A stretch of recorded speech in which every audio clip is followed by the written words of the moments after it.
Power does not roar into the world with a battle cry. It slides in like poison, slow and silent, creeping through the veins of the ego. You see it in the eyes of the weak, those whose hunger for validation is greater than their desire for control. It doesn't announce itself, it doesn't confront, it poisons. And the ones who are infected rarely even realize it until they are too deep, until they are too weak to fight back. Niccolò Machiavelli understood this truth better than anyone. The first method for estimating the intelligence of a ruler is to look at the men he has around him, he said. In those few words, he exposed the greatest weapon in the game of power. Look at the company they keep. Look closely. Those who surround themselves with weak men whose egos can be played, will always be vulnerable. Power is not about strength. It's about controlling weakness. You think the world sees you for your strength, don't you? The world is watching, but it's not looking at your power. It's watching for your vulnerabilities, your insecurities, your cracks. And they will exploit them. The question is, will you allow it? Will you let them infect your mind until you become their pawn, dancing to their tune without even realizing it? Or will you take control?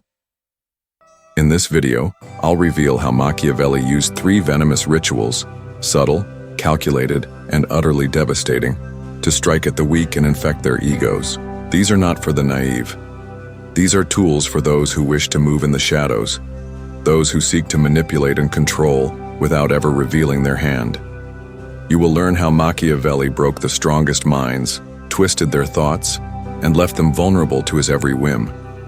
But this isn't for the faint of heart. The truth once revealed can never be unseen, and once you see it, you cannot unsee it. If you are ready to look past the veil of illusion, if you are ready to become the master of your own fate, then this lesson is for you. Machiavelli believed that those who could control the minds of others would always rise above the chaos. But this control is not achieved through force. It is achieved through manipulation, through exploiting weakness, through understanding the venom that lies within the ego. And once you understand this, you will never be weak again. If this strikes you as dangerous but true, subscribe now, because the darkest lesson hasn't even begun. Power does not lie in constant movement. Power does not scream. Power whispers. It waits. And sometimes the greatest strength is in the absence of action. Machiavelli knew this all too well. He wrote, "The wise man does at once what the fool does finally." The wise man knows that motion invites attention, and attention is a doorway for weakness to be exploited. When others expect you to act, when they think they have you cornered, that is when your power is most dangerous, because that is when you retreat. Machiavelli didn't teach the art of battle, he taught the art of the quiet war, where the battlefield is the mind and the weapon is absence. The enemy waits for you to appear, to engage, to strike. But what if you don't? What if you simply vanish? What if, in a world full of noise, you allowed the silence to consume the space around you? Absence creates uncertainty, and uncertainty creates fear. The fear of abandonment, the fear of not knowing if you will return, the fear of what is lost when the shadow vanishes. It's not the attack that cripples, it's the silence, the void. It makes people second-guess themselves, their position, their power. It forces them to question, is he still there? Think about it. The fear of losing. Someone is far more powerful than the fear of being attacked. Being forgotten is worse than being harmed. Machiavelli understood this. When you remain in the shadows, when you do not engage, you hold the key to respect, not through force but through mystery, through withdrawal. Would you rather be feared, or would you rather be ignored? The world needs your presence to feel secure. Your enemies need your decisions to feel predictable. But if you remove yourself, if you allow only your absence to be felt, you give them nothing to hold on to. Absence forces them to fill the void. They will second-guess their choices. They will question your motives. And in that uncertainty, they will fear you more than they ever feared anyone who attacked them directly. Machiavelli would say, "Those who remain visible are prey for the ambitious. Those who disappear control the game." This is the lesson. When you retreat, you control the dance. If you've already begun to feel the power of this lesson, pause now and subscribe, because the darkest lessons are still to come. Flattery. A dangerous weapon, carefully wrapped in soft words and pleasant gestures. It is a venomous mirror, held up before the face of your enemy, reflecting an image they desperately want to see. A flattering word, a compliment too eager, a gesture that inflates their ego. These are not just simple acts of kindness. They are tools of control. The mirror shows them who they think they are, but it doesn't reflect reality. No, it only reflects the image they wish to believe. It is the art of deception. Machiavelli understood this better than anyone. He knew that beneath all the chatter of ambition and power, men are slaves to their vanity. Their hunger for praise is boundless. Their desire to be seen as important, as respected, as admired, this drives them like nothing else. It is an unseen weakness that Machiavelli was keen to exploit. He who controls the image others see in the mirror controls the mind. Think about it. When was the last time someone praised you, really praised you, made you feel like you were the most important person in the room? How did it feel? Perhaps you didn't even realize it, but in that moment your mind became malleable. In that moment you weren't thinking about the future, the risks, or the costs. No, in that moment you were thinking about how great you were. And once you were in that state, you were vulnerable. Machiavelli wrote, "The great majority of men are more susceptible to flattery than to any other form of manipulation." He knew that once you stroke their ego, once you inflate their sense of self-importance, you open the door to their soul. The more they believe in their own grandeur, the less they see their own weaknesses. The more you lift them up, the more they lower their guard, and that is when you strike. Flattery is never given freely. It is never innocent. It is a strategic move, a trap disguised as kindness. When you compliment someone, when you tell them they are worthy of admiration, you are feeding their deepest need, the need for recognition. But you are not just feeding their ego, you are feeding their destruction. Because as they grow in their belief of their own power, they become blind to the dangers around them. They fail to see the strings you've attached. Imagine this: a man who believes he is invincible, who believes his greatness is beyond question. He walks through the world with his chest out, unaware of the threads pulling him. His every move is dictated by his need to be adored, to be flattered, to be seen as the center of everything. But what happens when the mirror is shattered? What happens when the praise fades? What happens when the recognition stops? The fall from grace is inevitable. Reflect for a moment. How many times has flattery made you overlook a real threat? Have you ever been so consumed by the praise of others that you failed to notice the danger lying in wait? It's an uncomfortable truth, but it's one we must all face. Flattery blinds us.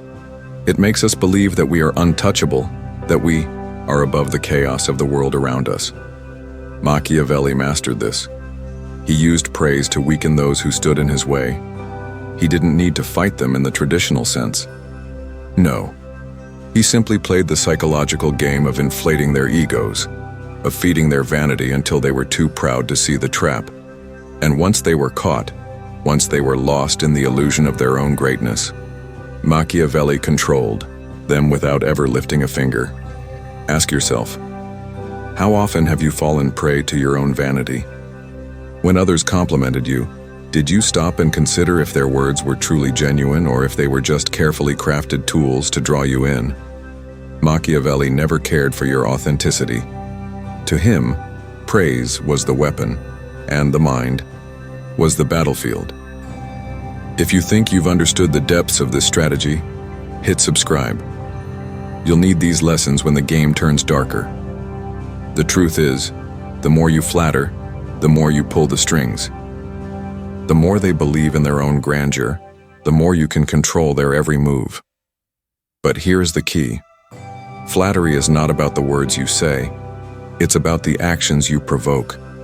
You weaken them with praise, and in doing so, you gain control over them. The greatest lesson Machiavelli taught was this: those who are blind to their own vanity are the easiest to deceive. To control someone, you must first make them believe they are in control.